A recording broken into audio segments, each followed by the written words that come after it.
As the day winded down, the Lau family was returning to their abroad.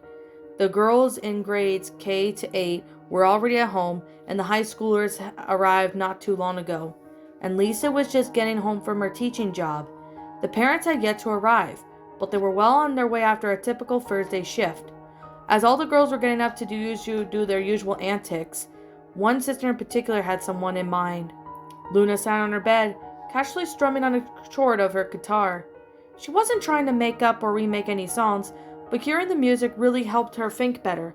The one person she was thinking about was the only brother she had in the family. Ever since that little affair that happened with her last gig, Lincoln had been rather quiet lately, almost to Lucy's level of silence. She knew something was bugging the savvy fan, but every time she asked him, he gave her a fake smile and said, "Don't worry about it." Naturally, Luna could tell that was a lie, and she would pry him further about it, but the musician didn't want to disrespect his privacy, at least more than she already had. She didn't know whether he was still hung up about that incident at her gig, or it was something else. But Luna noticed that over the past few days, he seemed to be getting worse. He effectively stopped smiling, and it was all quiet when it came to dinner, and he had took his contempt whenever over his sisters wanted to bring them to his events in his suit. Granted, she'd be so annoyed, given the bee stings and the electrical discharge he had suffered from, but something was telling her that it was deeper than that. The 15-year-old looked down more at her comedic sister, who was busy thinking up new jokes to use. "Luann?" Luann paused to look at her roommate. "Hey, Luna, how's the weather up there?" She chuckled. The rocker responded with a dry laugh. "Look, have you noticed anything odd about with Lincoln, bro?" The comedian shrugged. "Not that I know of. I did a few test jokes on him, and he didn't seem to laugh much. He usually laughs at my jokes, but then again, you guys always groan whenever I make a good pun." "Probably because they aren't that good to begin with," Luna muttered. "But do you think we might be taking advantage of him? I mean, how many times has he attended to our events?" "Well, there's my birthday parties, Lola's pageants, Lori's golf games, and Lucy's digging and golf sessions, and we both knew he had an electrifying time. However, when he got sprung up into the ceiling, that could actually make a good prank." The 14-year-old chuckled. "Not funny, dude. I think something might be seriously wrong with him. Could be more into that than I thought." Don't be such a downer. I know he got hurt, but Lincoln could take a few stings and getting fried. I mean, Lisa's done worse. You could say he's rather indesquirable. Ha ha ha." Luann laughed at her own pun. Luna groaned in annoyance. Leave it to the family to the comedian to make jokes whenever she was trying to have a serious discussion. "Forget everything, even I said anything," she stated, before jumping off her bed and walking out of the room. Looking a bit down the empty hall, she noticed that the door to her elder sister's room was cracked open a bit. The musician could hear the 16-year-old sister humming a tune. Peeking through the door, Lenny was busy drawing something on paper. Luna knocked on the door. "Hey, dude, you got a minute?" "Sure, I got totes plenty, like of time," Lenny replied enthusiastically. "Doesn't it seem that Lincoln's been, I don't know, moody?" "Moody?" Lenny asked, before letting out a gasp. "Is he sick?" "I doubt it. If he was, we might be me sick too," Luna answered. Remembering the last time the flu had spread around the house, it was not a week of fun for anyone. I mean, he has been acting like, say, Lucy or something. Lenny tapped on her chin. "Now that I think about it, I have noticed him frowning more lately. Not like Lucy's usual frown, but like he's upset about something. I remember yesterday when he had like the most irritated look when we came back from Lola's pageant. Might be because of that. Maybe, but he's been looking like he smashed a guitar on a bloke's head well before that happened." Luna pondered and thought. She was then interrupted by the sound of the front door opening. "Kids, we're home!" came the cheery voice of Lynn Sr. "Think we should tell Mom and Dad?" Lenny asked. "That would be a good idea." The 15-year-old looked at the paper Lenny was doodling on. "What you got there?" "I was like totally gonna make Lincoln a new bed after Mom and Dad threw out his old one. I even made a matching dresser to go with it. I thought it would cheer him up so he wouldn't have to sleep on the cold, hard floor. Just look at it. It's totes adorable." The blonde gushed. Luna looked at the drawing. It depicted a twin-sized bed with Ace Savvy etched on the front table, and the sides to match in the dresser. The musician was actually surprised that Lenny was capable of making an horticulture piece of such precision and beautiful design. Then again, the girl can make a curtain into a holiday dress. Wow, dude, this is seriously rockin'. How did you wait? Did you say his bed was thrown out? Lenny nodded. I remember when his room got boarded up, we thought it was tainted with bad luck. Mom says they were gonna have to sell it, and I saw those blurry-looking guys pick up one day, 'cause like they dropped the frame and the dresser somehow. I remember them saying they couldn't sell it afterwards, so they had some other guys come and pick it up. And how did you know about this? The floor told me, the blondie smiled. True, the walls were rather thin, but apparently you can hear the conversations through the floor. It clearly plus Lori and Lenny's room was directly above the master bedroom. At that point, it registered in Luna's head as to why Lincoln would be upset. Aside from getting kicked out of the house, he didn't even have a bed to sleep on, now on top of everyone believing he was a good luck charm. Having to wear that costume day in and day out must be making Lincoln feel horrible. And that's not only the tip of the iceberg. Sis, we messed up big time, Luna said monotonously with a blank stare. What do you mean? Luna grabbed Lenny's shirt, pulling up close to her to stare in her eyes. Us! All of us! He has no bed. We forced him out of the house. We didn't even believe in him when he said when he faked of having bad luck. The musician let go, causing the blonde to fall back in her chair. I feel like a complete monster instead of a sister right now. Luna shook with guilt. Like, oh my God, you're right. We gotta help Linky before he becomes even sicker. Lenny replied, the sad expression on her face proving that those words were sincere, even if the last part was odd. The two bolted out of the room and ran into their brother's room. Upon reaching it, they threw open the door, only to find the sole occupant absent. Lenny screamed, He's invisible again! No, dude, he's just not here. Lisa opened her door and looked at the two in annoyance. May I ask what the sudden noise to assault my tympanic membrane was about? Little dudette, have you seen Lincoln anywhere in the house? No, he should have arrived at the same time as our elementary school siblings, but he has not. For once, Lenny was genuinely irritated. If you knew he wasn't home, why didn't you say anything? It's been like 3 days. Luna facepalmed. It's ours, Lenny, dude. Lisa shrugged. I assumed that he would be attending whatever activities he has planned for the afternoon. She then squinted her eyes. Unless you two want to drag him to supposed good luck to your events. No, dude, it's worse. Lincoln is very likely to become sore with us, and we gotta make things right before it gets worse, the 15-year-old explained. At least someone besides myself has a brain in this family, Lisa stated, adjusting to her glasses. What is that supposed to mean? Both older girls asked, looking miffled. On Monday exactly 7 at around close to it, with 1700 hours, Lincoln came to me to help with you fools, added it wasn't good luck. To be frank, I tried even telling you guys that he wasn't bad luck weeks ago, but instead you let yourself believe in whatever you wanted. Sadly, I myself was guilty of taking part of this tomfoolery, but corrected myself shortly after, the child prodigy explained. But you were the one who suggested we boarded up his room, Luna yelled. Add to the pressure from the rest of you to find a solution, Lisa retorted, becoming angry. She wasn't going to take the full blame for when everyone had a part to play. And believe it or not, I hated having to propose the idea of making Lincoln leave the premises. Who knows what could have happened to him out there? And to Frank, our brother isn't just upset. Ease! The 4-year-old stopped when the sound of the front door slamming open echoed throughout the house. In the living room, Lola, Lana, and Lily were busy watching TV, while Lori was texting on her phone. When the door was literally kicked open, curiosity, they looked and leaned towards the door, like even their parents, who were just in the kitchen preparing dinner, poked their heads out. At first they expected Lynn, as she had a habit of doing this whenever she was upset, but the Jacques was in her room.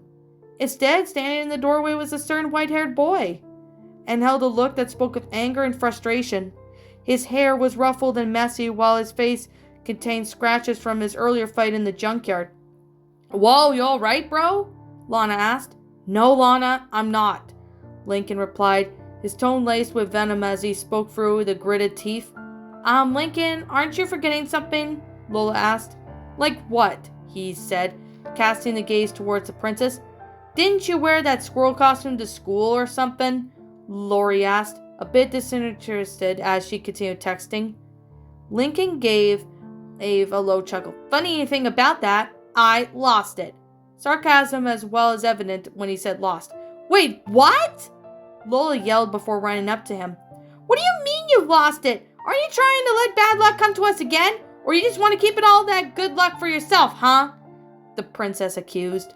This turned out to be a bad move on that part, because the next thing Lola knew, she was hoisted up by the collar of her gown, staring in a range at the face of her brother. This wasn't clearly the same as Lincoln as she was used to. It made her actually lose her nerve. "No, Lola, I tossed it into a pile of burning junk. Happy?" he yelled before dropping her fanny, and Lola scooted away from him. Look of fear plastered on her face. "Lincoln Loud!" Lynn Sr. yelled as he came out of the kitchen. "That is no way to treat your sister. Apologize to her assistant. And why did you throw away your suit?" By now the sisters were upstairs coming down, wondering what the yelling was about. Luna and Lenny had worried expressions on their faces. Luann and Lynn and Lucy looked confused, if you could say that in Lucy's case. While Lisa looked as if she expected this to happen. Under normal circumstances, Lincoln would have obeyed his father without much as a thought, but no, not this time. At this point, he wasn't even sure if the man even well deserved to be called a father, after all the crap the boy had been through the past few weeks. Same for his mother, given the fact that she lied to him and allowed the misfortune to happen to him. The only thing the white-haired boy was feeling right now was contempt, anger, and desire for revenge, and these feelings continued to build the longer he stood in the house. It almost felt like an alien to him. But at the same time, it felt like it just what he needed. Love and compassion had no place in his heart right now. Whenever he had something to pull through the rest of the times at the hands of his family, he always forgave them. Sometimes his family would forgive him when he made mistakes. But during this long walk home, the boy realized he may have given his family too much of the leniency for his past omissions, and he wasn't going to forgive him for what actually happened over the false presence of having any luck. As such, he acted on a current level of aggression. "Lincoln, answer me when I'm talking to you," Lynn Sr. commanded, making Lincoln curl his fist even tighter. The boy gave out a small laugh. "No, Dad, I'm not apologizing. In fact, why should I have to say sorry to people who've been doing nothing but making me endure the hell for the past few days? Or better yet, a goddamn good amount of my time as an 11-year-old, he yelled, his anger rising, surprising the sisters. They would have expected a boy like him to actually swear, until he was older at least. But Lincoln was so angry that he had to use foul language. It was clear that he even bolting up his anger for a while. Rita gasped. "Lincoln, that is no way to talk to your father, and you should not be using such language," she scolded him. "Oh, stuffing, Mom. You want to know why I got rid of the suit? I was chased," he pointed at Lynn Jr., "by her own damn rival team because they were sorry about losing their last game. I had to hide in the junkyard and I got attacked by dogs, tearing up the suit to pieces. Ever since I had to start wearing that fucking thing outside of games, nothing put in the pain and misfortune that has come while the rest of you had remained oblivious to it. I'd be damned if I had to take it home just because to this brat and idiot." He gestured to Lola and Lenny respectively. "And can stitch it up again just so you guys can make me wear it again in the name of your damn superstitions." Everyone's mouth was agape at the colorful language that Lincoln had used in his rant, and this trad wasn't even close to finishing. "Oh, and guess what I saw at the dump, Mom?" Rita shook her head. "What do you mean?" "I threw that suit into a pile of burning debris. Said debris was part of my furniture, which you guys said you sold it." He glared at his mother. "Well, but we did try to sell it, but the guys taken accidentally broke it, so we thought it'd be best to trash it," Rita explained uneasy. "So that's it, huh? You guys thought since I wouldn't be allowed in the house anymore, you thought it'd be okay to sell, but no, throw away my stuff? Why don't you just get rid of my clothes, since I might as well be a complete stranger. The incredibly peeved boy folded his arms. I probably wouldn't have found out if you girls, he points at Lucy and the twins, actually realized that this wasn't on the damn bus, so thanks for proving to me that no one in this house cares about me.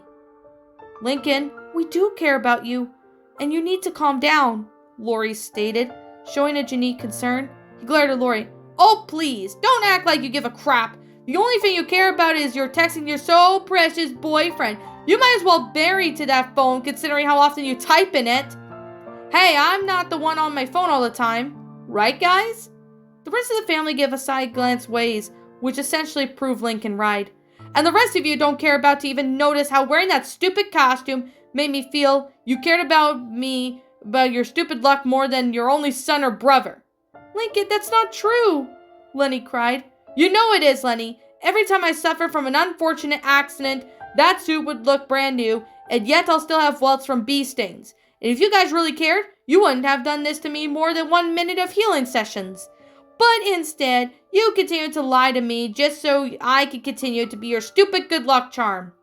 He then now points accusing to his father. You are even more concerned about that stupid suit more than me. An alligator almost killed me. Lincoln, Lynn Sr. started, but the boy interrupted. Spare me with your lies, Dad. Remember when you thought you and Mom were going to kick us out of the house, but you were really talking about your tie collection? You said you'd never get rid of any of your children. Either that was a lie, or I'm not considered part of this family. Lincoln, you're a part of this family. You're my older brother, for corn's sake, Lana pleaded. The white-haired boy gave a dark laugh. Ha ha ha. That's really funny, Lana, because if I remember correctly, my room was boarded up. I was forced to sleep outside, and even your brat of a twin seemed to hardly at the notion of not coming to the beach with you guys because I was bad luck. He practically hated those two words at this point. I'll admit, it was really stupid of me to let a white lie drag for so long, but did it really have to involve removing me from the house? Whose idea was it anyways? Everyone in the family became silent. The girls had guilty looks on their faces. Even Lisa was uncomfortable. In the parents' case, they felt like monsters for deciding to go along with the idea. What kind of parents decide to go along with the idea to remove one of their child from the house, like if they were some plague? Not only that, it also calls a lot of legal matters into question. Lincoln's anger diminished a bit, causing depression to settle in. Just why? Why is it that every time I make a mistake, everyone's quick to jump on my case, but when the girls do it, everyone feels sympathetic and they have their backs? Is it because I'm the only other guy in the house? Is it because I wasn't born as a girl? Is that it? Lincoln, I can assure you your gender has nothing to do with it, Lisa stated. Really? Then why wouldn't you help me fix this? Are your studies more important than your own family? This made the 4-year-old question and look at the floor with guilt.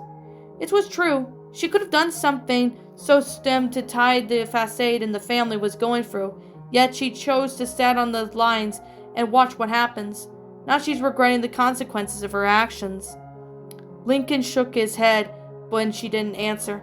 Every day I go to everyone's events to support them, but when there comes a time when someone needs their time to unwind, but with a family as large as this, guess there's no room for privacy. His anger started to rise again. Day in and day out, I can't even get a moment of peace before any of you girls barge into my room and try to get me to do something. You pranked me just because I wanted some peace and quiet. He glared at Lola. I was forced to set up multiple planks because someone had to invite Ronnie Ann coming over. He gave a cold glare to Luann, making the comedian shift uneasily.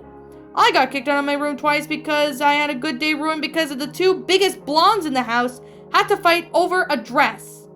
Lori and Lenny shared guilty looks at this. The boys' anger continued to build back up to its previous level. Had to take the blame for clogging the toilet just because certain someone can't handle criticism. Lucy hung her head in shame. The boy paused for a moment. And speaking of the toilet, you girls remember that dare we gave each other up our annoying habits and we all learned to accept them? Well, that was a huge lie because all of you laughed at my ace-savvy outfit. Not only that, you never cared that I could have failed 5th grade when you guys chased off my tutor. And you also ruined my chances of claiming the sweet spot just because I didn't want to be stuck with the crappy seat or next to someone who annoyed me for the whole trip. I know I probably ruined it by asking too many questions, but why couldn't you just let me have the seat? The boy then took a few deep breaths. But nothing compares to the amount of idiocy I had suffered a few weeks ago. Lincoln finally turned his gaze towards Lynn. Lincoln? Lynn asked uneasily. The boy marched up right to the sports fanatic. You forced me to come to your stupid game despite the fact I had a clear reason as to why I didn't want to go and why I couldn't attend to your other games. But no, you felt like you threatened me with a bat, and when you lose the game, it's somehow my fault? I felt sorry for your loss, and yet you labeled me as bad luck? Lynn flinched under his screams. He turned away from her. You're not a winner by any regards, Lynn. You're just a sore loser. At those words, Lynn's pupils shrank when they were just two things that set her off, mocking at her skills and coming into place other than the first.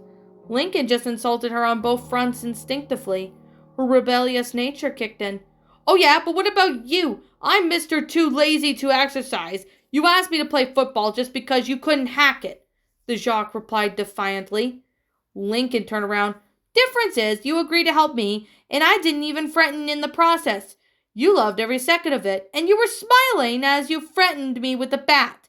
And that you have the nerve to say it was my fault? Well, then here you go, on and claim I'm bad luck just because you managed to win your next two games. Here's a lesson for you, Lynn. He then leaned until he was within inches from her nose. Real winners take losing in stride. Clearly, you're not one of them. The 13-year-old was now getting furious. Take that back! Why would I take it back something it's... Lincoln got interrupted when he felt his sisters first collide with his cheek, knocking him to the floor with the rest of the family gasp in shock. I said, take it back! Lynn yelled, cracking her knuckles. Lincoln lay on the floor in daze. He was surprised that Lynn actually hit him rather hard, but given the nature, he would have expected this. The boy's blood was boiling hot now. His anger was climbing in the amounts not even Lincoln himself had previously been aware of. As a result, his face was actually starting to turn red with rage. He was fully content of not letting his family know how he felt about it through his words, thinking that it would be enough. But if Lynn wanted to throw down with him, then by all means, he was fully prepared for the return of the favor. Dude, why did you have to hit him? Luna scolded. What else am I gonna do? No one insults my skills and gets away with it, Lynn countered.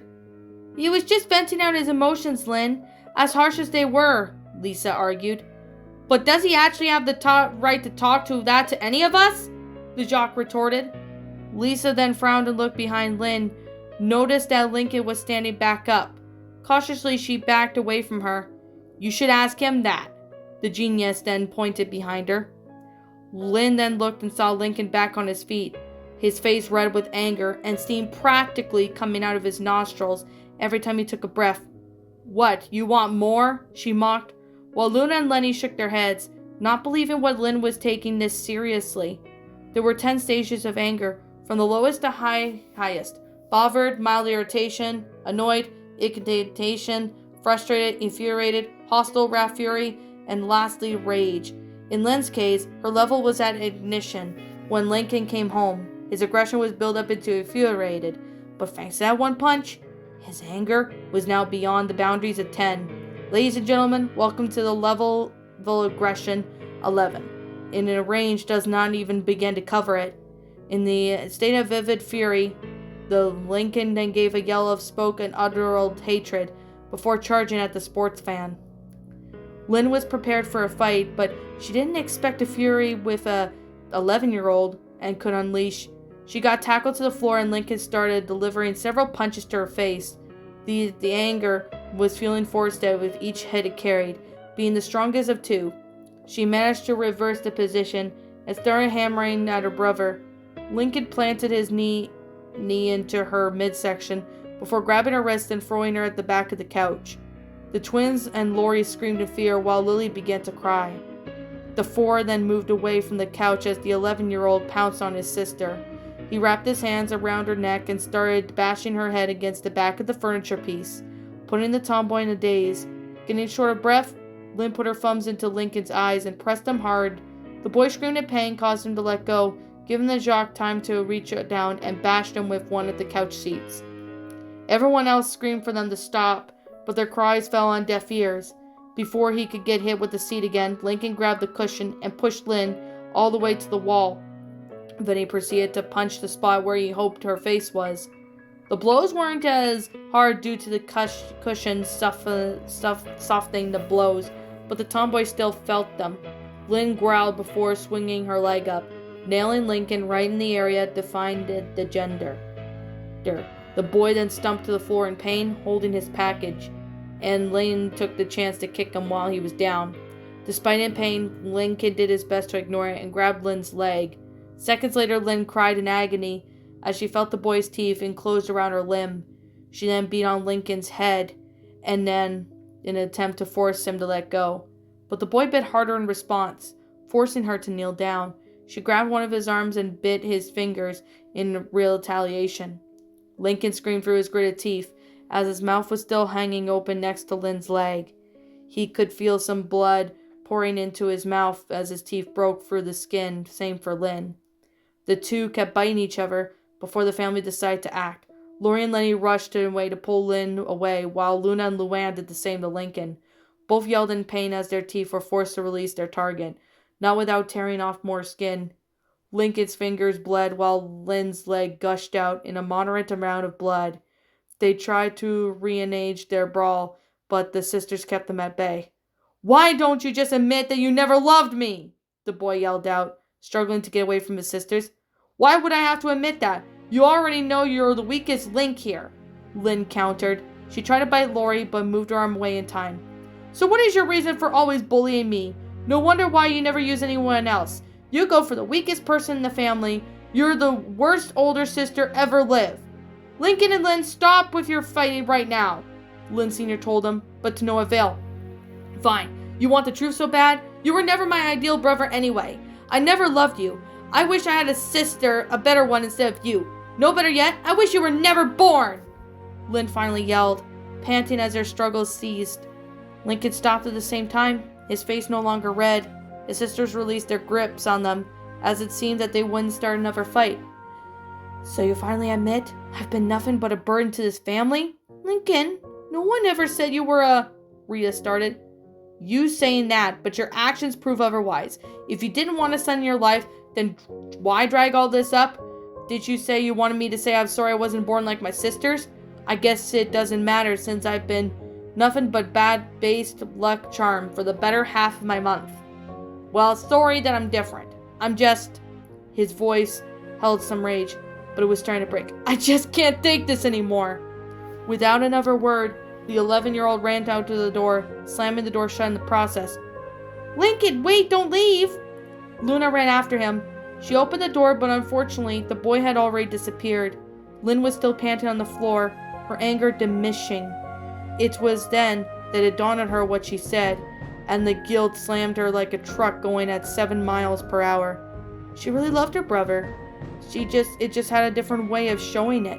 The musician became enraged and glared at Lynn. "Well, I hope you're happy, idiot. Thanks to you, Lincoln is gone. He's out there by himself. God knows what could happen to him. And all of us had to be playing this band we call family." Her gaze then turned to everyone else. "I realize too little, too late now, how all this is affecting Lincoln, and everything he said to us. Well, we're wholeheartedly deserted every second of it. I was supposed to be his guardian, that you guys entrusted me with his case since he was born. And what do I have to do to show it? Letting him not suffer not only from my hands, but also everyone else, and not paying any attention to when he's hurt. I'm ashamed that I'm being part of this family." Luna was fighting back tears at this point when she stormed towards the door. "But where are you going, Luna?" Lola asked. "To find my brother." Lincoln ran as fast as he could into the darkened streets. He didn't know where to go or what else to do, so at this point he just ran. Houses whizzed by him as he continued running. He didn't get very far from the Loud House, at most maybe a couple of blocks. His anger-fueled rant and tussle with Lynn really did a number on his stamina. He came up to a stop under a lit light post, and, of course, putting the hand against to catch his breath. The boy was no longer angry. In fact, the entire time he had been fighting back tears. He didn't want his so-called old family to see him cry, not after they cared about his opinion. The aftermath of his rage-induced rampage caught up to him, forcing him to sit down in the illuminated light glow of the lights. Depression had finally had a chance to kick in as the boy rummaged through his thoughts. As far as he was concerned, he had no one to call a mom or dad or even sisters anymore. In his mind, he had nothing but a burden to the Louds. They always found a good time without him. He seemed to be taking things worse, and whenever he had to learn from his mistakes, the girls usually got away with whatever they did. He berated his entire family and even bit Lynn hard enough to draw blood. The boy lightly touched his mouth, noting some of his sister's blood was still there. Lincoln felt more tears coming up, but it didn't stop him. He let the floodgates open to their maximum potential. He just sat there, letting his sobs flow freely, and after that he had been held back from a tiring amount of time. He didn't even know where he would go, or what was in store for him. But didn't it matter? He was just wanted to sit there and be left alone. However, what the boy didn't know was that there was his mindless run. He wanted it to wander out into a familiar part of the neighborhood. And inside, it was a house just across the street. A certain Hispanic girl was staring at him in surprise.